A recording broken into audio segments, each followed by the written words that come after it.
তো ইনি বলছেন, যিনি ঈশ্বর লাভ করেছেন তার কি ভাব জানো? ঠাকুর বুঝিয়ে দিচ্ছেন, আমি যন্ত্র তুমি যন্ত্রী, আমি ঘর তুমি ঘরণী, আমি রথ তুমি রথী, যেমন চালাও তেমনি চলি, যেমন বলাও তেমনি বলি। আজকে যে সেই রথ, যে আজকে ইন্ডিয়াতে এখানে তো রাত্রির, কিন্তু ওখানে অন্য দিন হয়ে গেল, কিন্তু এই রথযাত্রা ছিল আজকে।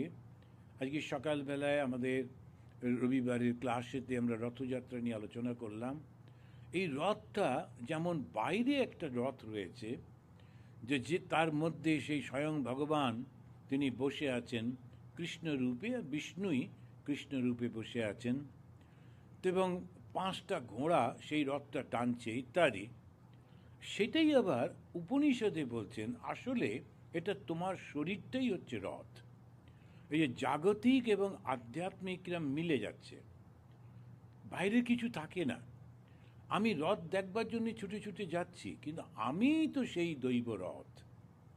আমার এই শরীরটা সেটা হচ্ছে রথ। আর আমার মনের মধ্যে যে চৈতন্য রয়েছে, হৃদয়ের মধ্যে যে চৈতন্য রয়েছে, তিনি হচ্ছেন জগন্নাথ প্রভু বসে আছেন।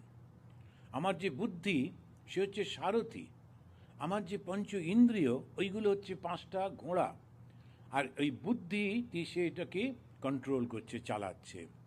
অসাধারণ সুন্দরভাবে কঠোপনিষদ সেটা বলছেন। আর আমরা ভক্তরা সেইটাকে আবার বাইরেতে বানিয়ে ওইটা করছি এবং করে খুব আনন্দ পাচ্ছি।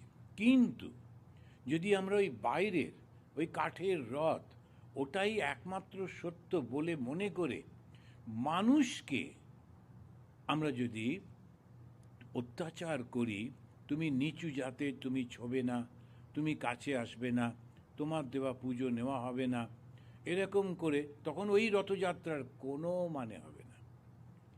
সেই জন্যে সেকুলার অ্যান্ড সেক্রেট বলে কোনো কিছু নেই, প্রত্যেকটাতে এই মনের ভাবটা রাখতে হবে।